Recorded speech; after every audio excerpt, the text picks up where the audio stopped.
पुराणों के अनुसार यह कथा महर्षि वेदव्यास जी द्वारा पांडवों को सुनाई गई थी।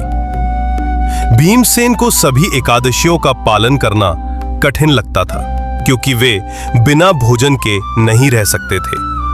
तब व्यास जी ने उन्हें निर्जला एकादशी का व्रत रखने की सलाह दी, जिससे सभी एकादशियों का फल प्राप्त हो सके।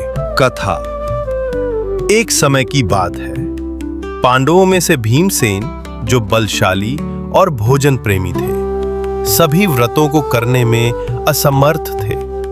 उन्होंने महर्षि वेदव्यास से कहा, गुरुदेव, मैं धर्म की मर्यादा निभाना चाहता हूं, परंतु भूखा रहना मेरे लिए असंभव है।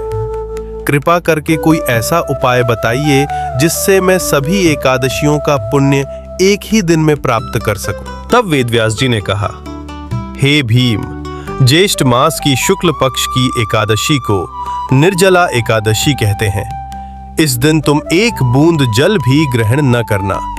यदि तुम यह व्रत विधि पूर्वक करोगे तो सभी एकादशियों का फल एक साथ प्राप्त होगा। भीमसेन ने वेदव्यास जी की आज्ञा से ये कठिन व्रत किया। उन्होंने पूरे दिन बिना अन्न बिना जल के व्रत किया और भगवान विष्णु की उपासना की। भीमसेन ने वेदव्यास जी की आज्ञा से ये कठिन व्रत किया। उन्होंने पूरे दिन बिना अन्न बिना जल के व्रत किया और भगवान विष्णु की उपासना की। रात में भगवान ने दर्शन देकर कहा, हे भीम, तुमने मेरे प्रति जो भक्ति दिखाई उससे मैं प्रसन्न हूं।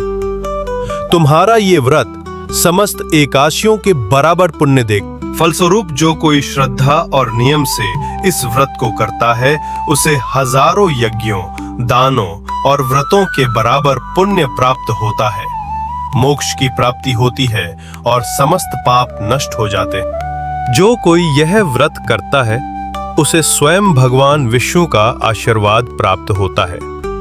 इस दिन केवल जल ना पीकर अपने जीवन को पवित्र बनाएं। ऐसे कथा सुनने के लिए हमारे श्री भक्ति भाव चैनल को सब्सक्राइब करें।